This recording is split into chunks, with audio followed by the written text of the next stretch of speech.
Hello friends, welcome to A Mishra classes. इस class में मैं कैपिटल गेन पार्ट 2 कवर करूंगा। कैपिटल गेन पार्ट 1 का ऑलरेडी वीडियो अपलोडेड है और उसका लिंक इनबॉक्स में मैंने दे दिया है। तो उम्मीद करता हूं ये क्लास आपके लिए काफ़ी यूज़फुल होगी। तो let's begin with capital gain tax. Conversion of preference shares into equity shares. Preference shares जब भी इक्विटी शेयर में कन्वर्ट होते हैं तो वहाँ पे ट्रांसफ़र नहीं माना जाता, लेकिन जैसे ही हम इक्विटी शेयर को सोल्ड आउट करते हैं तो फिर ये ट्रांसफ़र होता है और यहाँ पे कैपिटल गेन आएगा। कैपिटल गेन उस साल में अराइज होता है जिस साल में आप कन्वर्टेड प्रेफरेंस शेयर यानी कि प्रेफरेंस शेयर जिसको आपने इक्विटी शेयर में कन्वर्ट कर दिया था और उसको जिस साल में आपने सोल्ड आउट किया है उस साल में कैपिटल गेन अराइज होगा, यानी कि जिस साल में आपने इक्विटी शेयर्स को बेचा है। इसमें जो पीरियड ऑफ होल्डिंग होगी वो आपकी होगी जब से आपने प्रेफरेंस शेयर्स को एक्वायर किया था तब से पीरियड ऑफ होल्डिंग कैलकुलेट की जाएगी। और जो कॉस्ट ऑफ प्रेफरेंस शेयर होगा वो आपका जो कॉस्ट ऑफ एक्विजिशन होगा वो कॉस्ट ऑफ प्रेफरेंस शेयर्स होगा, यानी कि आपने प्रेफरेंस शेयर्स के लिए जितना पैसा दिया था खरीदने के लिए वही कॉस्ट ऑफ एक्विजिशन मानी जाएगी। एग्जाम्पल देखिए, R acquired 2000 preference shares of ₹10 each on 15/6/2010.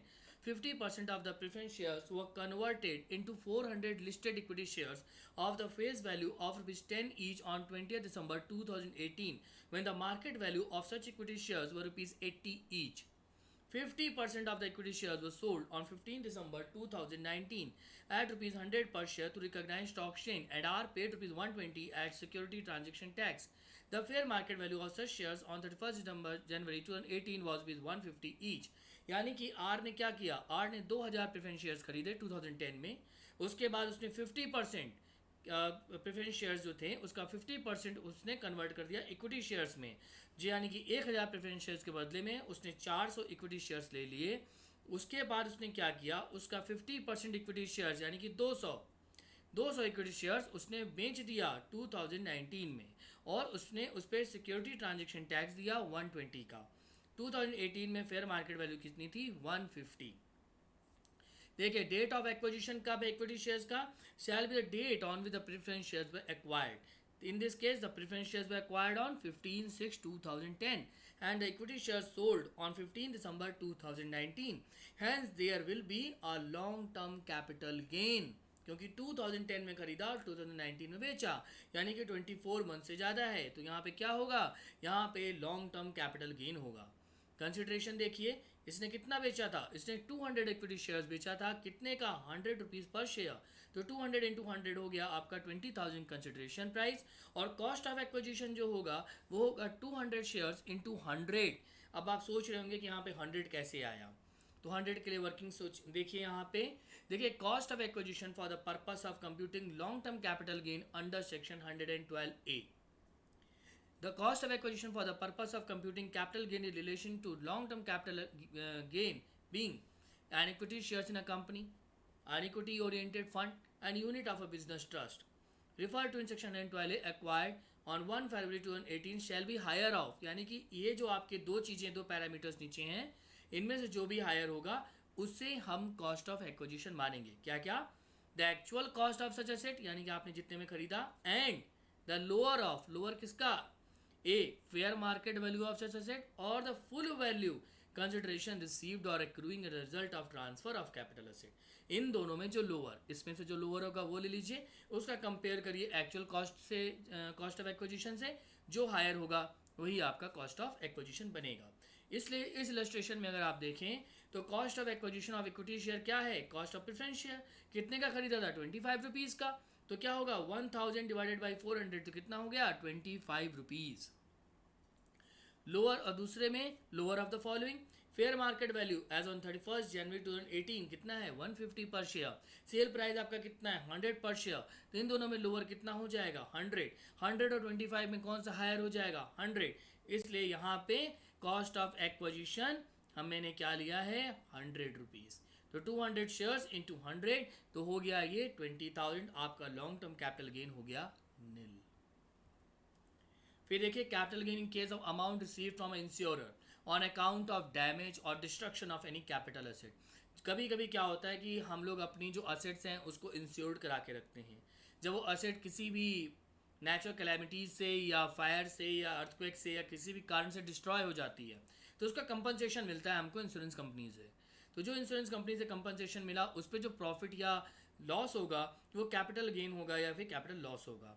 तो ये यहाँ पे देखिए क्या है, where any person receives during previous year any amount और asset from a insurer on account of, चाहे पैसा मिले चाहे एसेट मिले, on account of damage to or destruction of any capital asset as a result of flood, typhoon, hurricane, cyclone, earthquake, or other convulsions of nature, right, civil disturbance, accidental fire explosion, or action by enemy or action taken in combating an enemy. तो फिर then profit loss arising from the receipt of such money or asset will be chargeable to tax under the head capital gain. Capital gain arise in the previous year in which money or asset is received. Capital gain उस साल में आएगा जिस साल में आपको money या asset मिली है। फुल वैल्यू कंसिडरेशन क्या होगा, वैल्यू ऑफ मनी और fair market value of the asset. पैसा मिला है तो जितना पैसा मिला है, असेट मिला है तो फेयर मार्केट वैल्यू उसकी। एग्जाम्पल देखिए, R owns a house property which was purchased by him on 1 September 1979 for rupees 3 lakh. The said property was destroyed by fire on 3/4/2019 and R received a sum of 48 lakh from the insurance company during the year. The market value of the above property as on 1/4/2001 was rupees 16 lakh. Compute the capital gain for the assessment year 2020-21. Consideration price क्या है, कितना पैसा मिला, 48 लाख रुपया मिला तो 48 लाख रुपये लिख दिए। इंडेक्स कॉस्ट ऑफ एक्विजिशन, जो हमने असेट खरीदी कितने की थी, 16 लाख की खरीदी थी, ठीक है, तो 16 लाख की हमने खरीदी थी और उसका जो मार्केट वैल्यू था असेट का वो था 16 लाख। कब था, 1/4/2001 को, क्योंकि उसके पहले क्या 1979 दिया गया है, तो हम उसे टोटली इग्नोर कर देंगे। हम जो 1/4/2001 की जो मार्केट वैल्यू हम वो लेंगे, तो हमारा क्या आएगा 16 लाख इंटू कब बेचा है, 2021 में आपने कह रहे हैं कि आपने बेचा है, ठीक है, तो आपने सॉरी 2000 ठीक है, उसके बाद क्या होगा इंटू इंडेक्सेशन लेंगे कब का 289 डिवाइडेड बाई 100, तो हो जाएगा 46,24,000। तो आपका लॉन्ग टर्म कैपिटल गेन कितना आ गया 1,76,000। Capital gain on conversion of capital asset into stock in trade और stock in trade into capital asset. अगर आप अपने कैपिटल एसेट को कन्वर्ट करते हैं स्टॉक इन ट्रेड में या फिर स्टॉक इन ट्रेड को कन्वर्ट करते हैं कैपिटल एसेट में, तो इसे ट्रांसफर माना जाएगा। It is treated as transfer, it is treated as transfer in the year of conversion. Conversion के साल में ट्रांसफर तो मानेंगे, लेकिन कैपिटल गेन कब अराइज होगा, कैपिटल गेन तब अराइज होगा जब आपने कन्वर्टेड स्टॉक इन ट्रेड या फिर कैपिटल एसेट को सोल्ड आउट किया है, तो जिस साल आप बेचेंगे उस साल कैपिटल गेन अराइज होगा। इंडेक्स कॉस्ट ऑफ एक्विजिशन या इंडेक्स कॉस्ट ऑफ इम्प्रूवमेंट वो आपका उस साल तक होगा जिस साल आपने कन्वर्ट किया है, कैपिटल एसेट को आपने स्टॉक इन ट्रेड में कन्वर्ट किया जिस साल तक, उस साल तक का ही हम इंडेक्सेशन करेंगे या फिर इंप्रूवमेंट कॉस्ट का इंडेक्सेशन करेंगे। Fair market value as on the date of such conversion shall be deemed to be the full value consideration of the asset। और जो भी आपका जो कन्वर्जन की डेट पे जो फेयर मार्केट वैल्यू है उसी को हम फुल वैल्यू कंसिडरेशन मानेंगे। Sale price minus market value, आप सेल प्राइस में से मार्केट वैल्यू घटा दीजिए, जो भी आएगा वो बिजनेस इनकम होगा और वो पीजीबीपी में टैक्सेबल होगा। Conversion of stock in trade into capital asset, देखिए पहले क्या था, capital asset into stock in trade जब कन्वर्ट होता था तो हम ट्रांसफर मानते थे और उस पर कैपिटल गेन आता था जिस साल आप स्टॉक इन ट्रेड को सोल्ड आउट करते थे।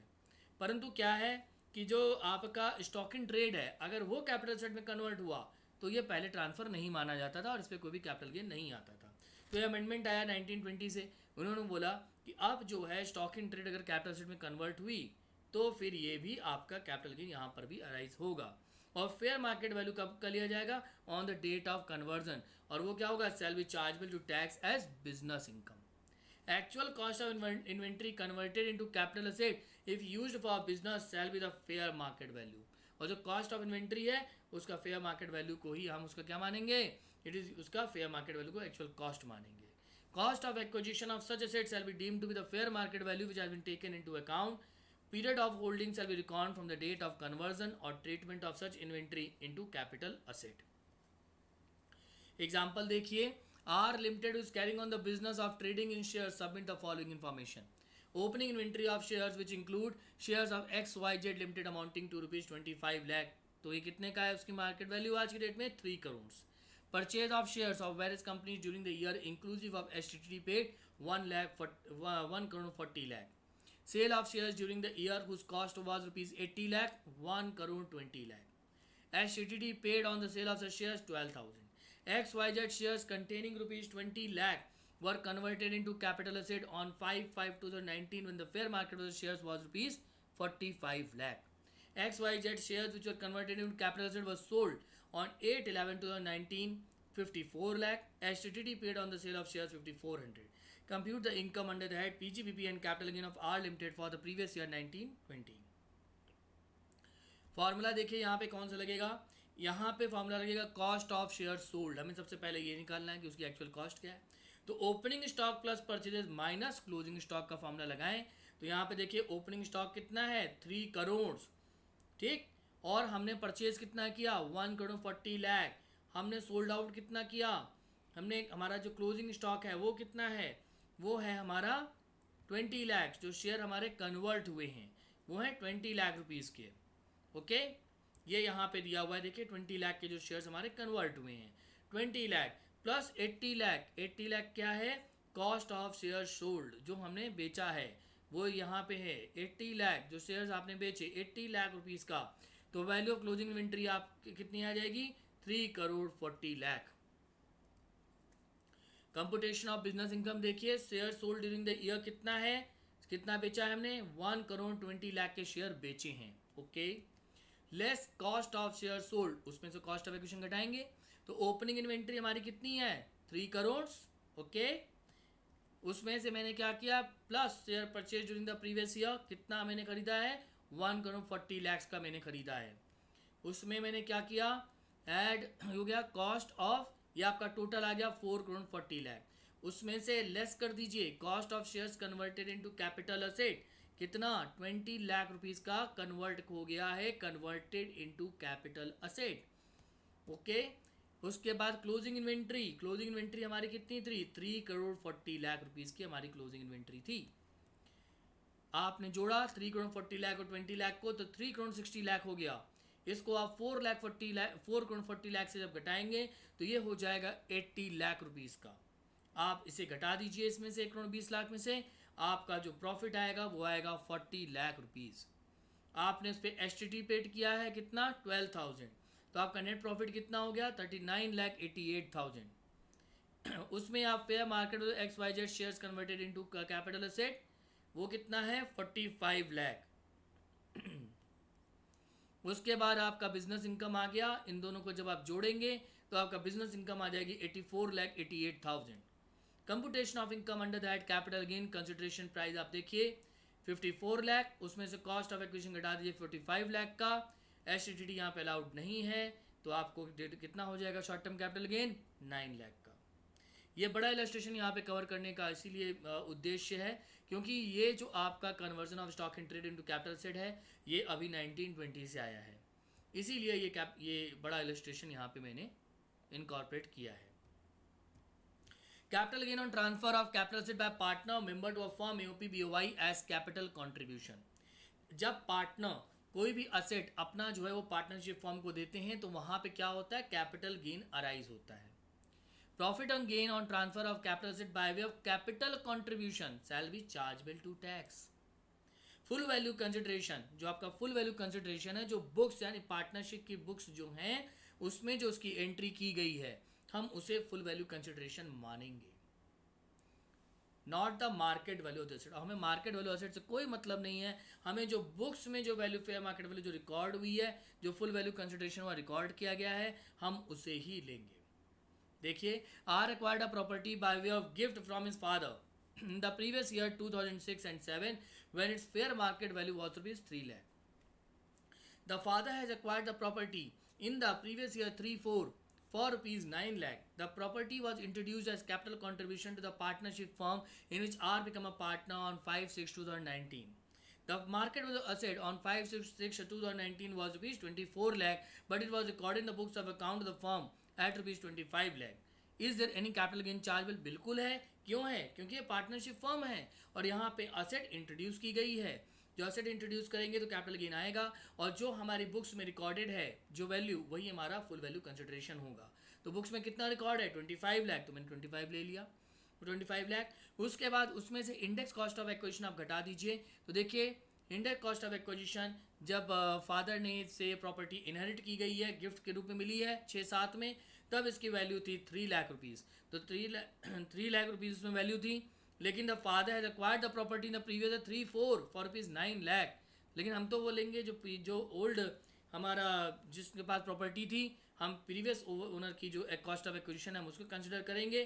तो यहाँ पे क्या आएगा 9 लाख इंटू 289/100, तो 23,86,239 को आप घटा दीजिए, तो लॉन्ग टर्म कैपिटल गेन आ जाएगा 1,13,761। Capital gain on transfer by way of compulsory acquisition of an asset. कभी कभी क्या होता है कि मान लीजिए रोड्स बन रहे हैं, अब उसके आसपास जो घर हैं तो गवर्नमेंट उसे कंपल्सरी एक्वायर करती है और उसके लिए मुआवजा देती है। जब मुआवजा मिलता है तो यहाँ पे कैपिटल गेन अराइज होगा। देखिए capital gain other than agriculture land, agriculture land पे कुछ नहीं, has been compulsory acquired will be treated. जो एग्रीकल्चर लैंड अगर एक्वायर की गई है तो उसे हम ट्रांसफर नहीं मानते हैं, लेकिन एग्रीकल्चर लैंड को छोड़ दीजिए, कोई और एसेट आप एक्वायर कर रहे हैं, has been compulsory acquired will be treated as transfer of the previous year in which the asset is compulsory acquired.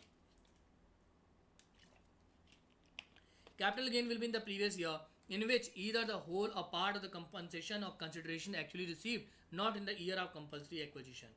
तो जिस साल अधिग्रहण हुआ, जिस साल कंपल्सरी एक्विजिशन हुआ, उस साल कैपिटल गेन अराइज नहीं होता। कैपिटल गेन उस साल अराइज होता है जब आपको उसका मुआवजा मिलता है। जब पैसे मिलेंगे तभी तो टैक्स देंगे, तो जिस साल टैक्स मिलेगा, जिस साल कंपनसेशन मिलेगा, उस साल का कैपिटल गेन अराइज होगा। अब अगर एसएससी को लगता है नहीं हमको तो कम पैसे मिले, तो जाएगा अपील कर देगा, अपील करेगा तो कंपनसेशन क्या होगा, इन्हेंस कर दिया जाएगा। मे बी अगर उस जज को सही लगता है तो इन्हेंस कंपनसेशन क्या होगा, जिस साल आपको इन्हेंस कंपनसेशन मिलेगा उस साल आपको ऊपर कैपिटल गेन आएगा। Cost of acquisition and cost of improvement will be taken as nil. Expense on realisation will be deducted from enhance compensation.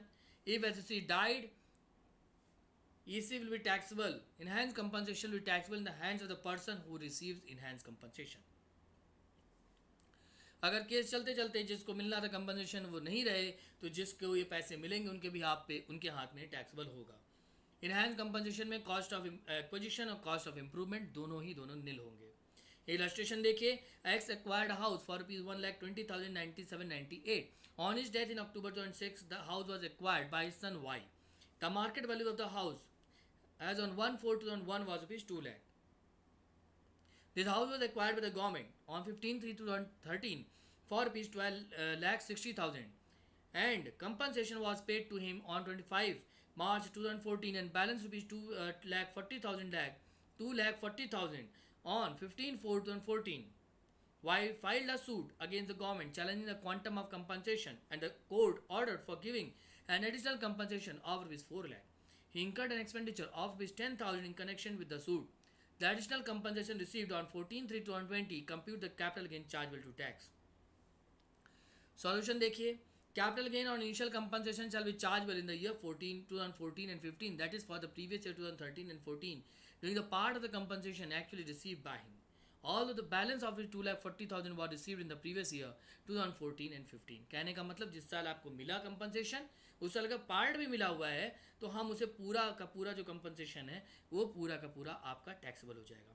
अगर आप यहाँ पे देखें तो यहाँ पे कितना, this house was acquired by the government for 12,60,000 and the compensation was paid by him on 25/2014 and the balance 2,40,000 on 15/4/2014, यानी बैलेंस में मिला हुआ था।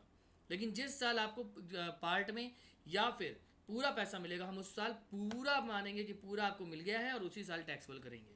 तो यहाँ पे हमने इसको पूरा मान लिया, तो 12,60,000 हो गया। उसमें से index cost of acquisition 2 lakh into 200/100 मैंने किया, और ये आपका 4 लाख आया, इसको हमने घटा दिया, तो लॉन्ग टर्म कैपिटल गेन कितना हुआ, 8,60,000। देखिए नोट देखिए, ₹2 lakh is the market value of asset as on 1/4/2001। ये 200 in the index cost for the financial year 2012-13 in which the property was acquired. Capital gain for assessment year 2021 as enhanced compensation was received. अब enhanced compensation appeal कर दिया था उसने court में जाके, तो वहाँ पे क्या हुआ कि आपका उसका कंपनसेशन इन्हांस्ड हो गया। तो जिस साल इन्हांस कंपनसेशन मिलेगा उस साल वो टैक्सेबल होगा। तो enhance compensation 4 lakh, cost of acquisition cost of improvement दोनों निल, हाँ, लेकिन आपने जो एक्सपेंस यानी कि जो अपील में जो आपने एक्सपेंस किया या एक्सपेंस ऑन ट्रांसफ़र जो है वो 10,000 है, तो वो आपका यहाँ पे घट जाएगा, लॉन्ग टर्म कैपिटल गेन आ जाएगा 3,90,000। Capital gain on distribution of asset by companies on liquidation, company liquidate हो जाती हैं, फिर वो अपनी असेट्स क्या करती हैं, वो अपनी असेट्स को अपने शेयर होल्डर्स को डिस्ट्रीब्यूट कर देती हैं। Where the assets of the company are distributed to its shareholders on liquidation shall not be regarded as transfer in the hands of the company, company के हाथ में वो ट्रांसफर कंसिडर नहीं किया जाएगा, तो कंपनी के हाथ में तो कोई भी कैपिटल गेन नहीं आएगा। अच्छा, फिर आएगा कहाँ कैपिटल गेन? कैपिटल गेन आएगा शेयर होल्डर्स के हाथ में। Share holder received any money और the asset in lieu of shares held by him, such share holder shall be chargeable to income tax under that capital gain. अरे भाई, share holder को जो asset मिला है लिक्विडेशन पे, क्यों मिला है? वो इसलिए मिला है क्योंकि वो वहाँ पे शेयर्स होल्ड करते थे, उसके अवज में ये चीज़ इनको मिली है। For capital gain consideration market value of the asset minus deemed dividend under section 222C, कोई भी अगर आपको डीम्ड डिविडेंड है तो मार्केट वैल्यू से वो घटा दी जाएगी, वो बाकी कंसिडरेशन माना जाएगा। पीरियड ऑफ होल्डिंग क्या होगा? Period subsequent to the date on the company goes into liquidation shall not be considered. जिस दिन कंपनी लिक्विडेशन में चली गई है उसके बाद का तो हम पीरियड नहीं लेंगे, उसके पहले आप कब से वो असेट थी वो हम कंसिडर करेंगे। अच्छा, आप उस लिक्विडेशन के बाद का क्यों नहीं करेंगे? इसलिए नहीं करेंगे भाई, कंपनी बंद हो गई तो उसके बाद का हम पीरियड ऑफ होल्डिंग कैसे ले सकते हैं? When asset is sold, cost of acquisition will be the consideration price on the date of distribution, और जब asset बेचा जाएगा तो जितना आपको पैसा मिला वो आपका consideration price माना जाएगा। फिर देखिए capital gain on sale of goodwill of a business, trademark और brand name, tenancy right, route permit और loom marks, right to manufacture और right to carry on any business. देखिए यहाँ पे गुडविल किसकी है? बिजनेस की है, प्रोफेशन की नहीं बात कर रहे हैं।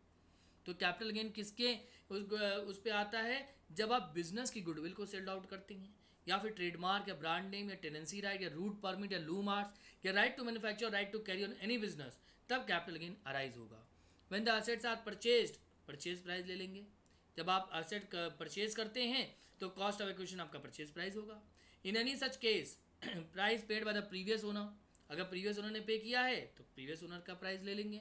सेल्फ जनरेटेड है तो कॉस्ट ऑफ एक्विजिशन क्या होगा? नील होगा, क्योंकि सेल्फ जनरेटेड में आप किसी की गुडविल का मूल्यांकन या ब्रांड का मूल्यांकन नहीं कर सकते, क्योंकि वो तो बहुत ज़्यादा हो जाएगी। आप उसका मूल्यांकन कर ही नहीं सकते, किसी का गुडविल कितनी है मूल्यांकन नहीं हो सकता। In case of goodwill of business, right to manufacture, produce any article, right to carry on any business, cost of improvement will be nil. यहाँ पे कॉस्ट ऑफ इंप्रूवमेंट क्या होगा? नील होगा। Cost of improvement in case of right to carry on any business, tenancy right, route permit, loom mark shall be the amount incurred by the SOC on improvement whether self generated or purchased। कहने का मतलब है cost of improvement यहाँ पे जितना आपने इंकर किया उतना हम लेंगे। Computation of capital gain in real estate transaction, section 50C। देखिए यहाँ पे क्या है? Determine the full value consideration in case of transfer of immovable property, जितने में लैंड बिल्डिंग भी की है वो पूरा का पूरा आपका फुल वैल्यू कंसिडरेशन है। In if the consideration declare to be received और acquisition result of transfer of land building of both is less in the value adopted by any authority or state government for the payment of stamp duty in respect of such transfer, the value so adopted or such bill shall be deemed to be the full value consideration and capital gain will be computed on the basis of such consideration.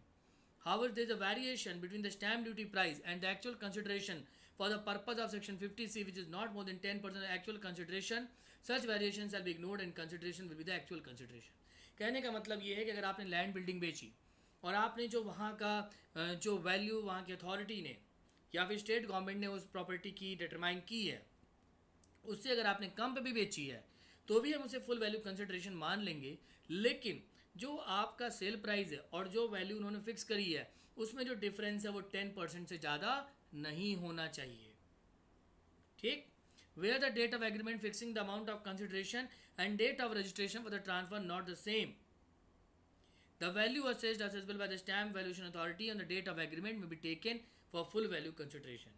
कह रहे हैं जहाँ पे agreement fixing the amount of consideration और date of registration, इन दोनों में जहाँ अंतर है तो वहाँ पे जो डेट ऑफ एग्रीमेंट में जो वैल्यू अथॉरिटी ने स्टेट गवर्नमेंट ने जो फिक्स करी है आप वही वैल्यू उठाएंगे और उसी से अपना सेल प्राइस को कंसिडर करेंगे। अगर सेल प्राइस आपकी कम है लेकिन डिफरेंस 10% से ज़्यादा नहीं है तो जो आपने सेल प्राइस आपको मिली है वही फुल वैल्यू कंसिडरेशन मानी जाएगी। First provision not to apply in case consideration received by way of account, paycheck, bank or draft electronic mode। where the valuation can be referred to valuation officer. If the following conditions are satisfied, assessee may refer the valuation to valuation officer. Where the assessee claim before the assessing officer the value adopted or assessed by stamp valuation authority exceeds the fair market value on the date of transfer, and the value so adopted by state valuation authority has not been disputed in any appeal, revision or reference before any authority or court. देखिए यहाँ पे कह रहे हैं कि कब जो है जो वैल्यूएशन है लैंड बिल्डिंग की वो कब वैल्यूएशन ऑफिसर को रिफ़र की जाएगी, वो उस केस में हो सकता है जब एसएससी कहे कि जो आपने वैल्यू यानी कि अथॉरिटी ने या स्टेट गवर्नमेंट ने जो वैल्यू फिक्स करी है वो फेयर मार्केट वैल्यू से बहुत ज़्यादा है, और एसएससी इस चीज़ के लिए ना तो कोई अपील कर रहा है, ना तो रेफरेंस कर रहा है, ना तो रिवीजन कर रहा है, वो सीधे कोर्ट में कहीं नहीं जा रहा है, वो उसने असेसिंग ऑफिसर से बोला है ये चीज़, तो क्या होगा, ये मैटर रिफ़र कर दिया जाएगा वैल्यूएशन ऑफिसर से के पास कि आप इस लैंड और बिल्डिंग का वैल्यू निकालिए. If the fair market value determined is less than value adopted was stamp duty, the assessing officer may take the market value to be the full value consideration. अब अगर valuation officer ने अपनी report दी, उसने कहा कि जो fair market value है वो स्टैम्प ड्यूटी से कम है, तो फिर जो फेयर मार्केट वैल्यू उसने दी है हम उसे ही असेसिंग ऑफिसर मान लेगा फुल वैल्यू कंसिडरेशन. पर अगर फेयर मार्केट वैल्यू उसने बोला कि किसने वैल्यूएशन ऑफिसर ने कि स्टैम्प ड्यूटी से ज़्यादा है, तो एओ क्या करेगा, जो फुल वैल्यू कंसिडरेशन किसको लेगा, जो स्टैम्प ड्यूटी पर्पस के लिए जो वैल्यू अडॉप्टेड या असेसबल है उसी को लेगा. कहने का मतलब अगर कम है fair market value stamp duty से तो fair market value full value consideration है, अगर फेयर मार्केट वैल्यू ज़्यादा है स्टैम्प ड्यूटी वैल्यू अडॉप्टेड से तो जितनी वैल्यू अडॉप्टेड या असेसबल थी हम उसी को फुल वैल्यू कंसिडरेशन मानेंगे, यानी कि स्टैम्प ड्यूटी से ज़्यादा कंसिडरेशन नहीं होगा. Capital gain in case of transfer of shares और डिबेंचर बाय नॉन रेजिडेंट. देखिए अगर capital gain arising to a non resident from transfer of capital asset being shares और debenture of an Indian company brought in foreign currency, no indexation of cost of acquisition and cost of improvement. Goodwill will be computed as under capital gain will be computed as under full value consideration. ले लीजिए अब अगर कोई non resident है, उसने Indian company में shares debentures लिए हैं, ठीक है, फॉरेन करेंसी में उसने खरीदा है, तो यहाँ पे भी कैपिटल गेन आएगा अगर उसको ट्रांसफर करेगा तो. लेकिन यहाँ पे कॉस्ट ऑफ एक्विजिशन और कॉस्ट ऑफ इंप्रूवमेंट क्या होगा, उसका हम इंडेक्सेशन नहीं करेंगे. यहाँ पे फुल वैल्यू कंसिडरेशन क्या होगा, TT buying plus TT selling divided by 2 on the date of sale, यानी कि एवरेज लेंगे, तो टीटी बाइंग और TT selling divide by 2 on the date of sale, इसका होगा full value consideration less expense on transfer TT buying plus TT selling divided by 2 on the date of sale, cost of acquisition TT buying plus TT selling divided by 2 on the date of purchase. Capital gain in foreign currency निकल के आ जाएगी, उसे आप convert कर लीजिए TT buying rate से तो वो इंडियन में आ जाएगा. कहने का मतलब सारा एवरेज रेट लेते हुए हम काम करेंगे. इलस्ट्रेशन देखिए सब समझ में आ जाएगा. और an Indian non resident Indian remit $40,000 to India on 16th September 1989. The amount is partly utilized on 3 October 1989 for purchasing 10,000 shares in A Limited as an Indian company. The rate of which 12 per share. These shares are sold for ₹56 per share on 30th March 2020. The telegraphic buying and selling rate of the US dollar adopted by SBI is as follows. अब देखिए क्या होगा. Compute the capital gain for the assessment year 2021. Sale consideration कब बेचा है, the amount is partly the Indian company, इसने बेचा है 3 अक्टूबर 1989 को.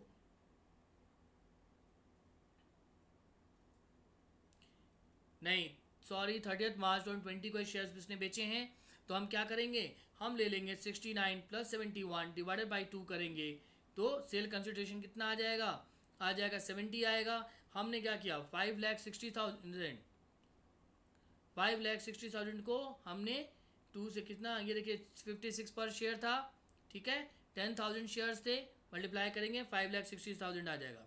तो ये यहाँ पे हो गया 1 लाख है. 1 लाख शेयर्स को हमने क्या किया इंटू 56 कर दिया, तो ये आ गया हमारा 5,60,000, ये 10,000 है, डिवाइडेड किया तो हमने इसको 70 से, तो $8,000 आ गया. उसके बाद less cost of acquisition 1,20,000 divide by 20 कैसे हुआ, कब बेचा 1989 में खरीदा था ना, तो 19 plus 21 divide by 2 40 divide by 2 तो 20 आया कॉस्ट ऑफ एक्विजिशन, तो 1,20,000 डिवाइड बाई 20, तो ये हो गया $6,000.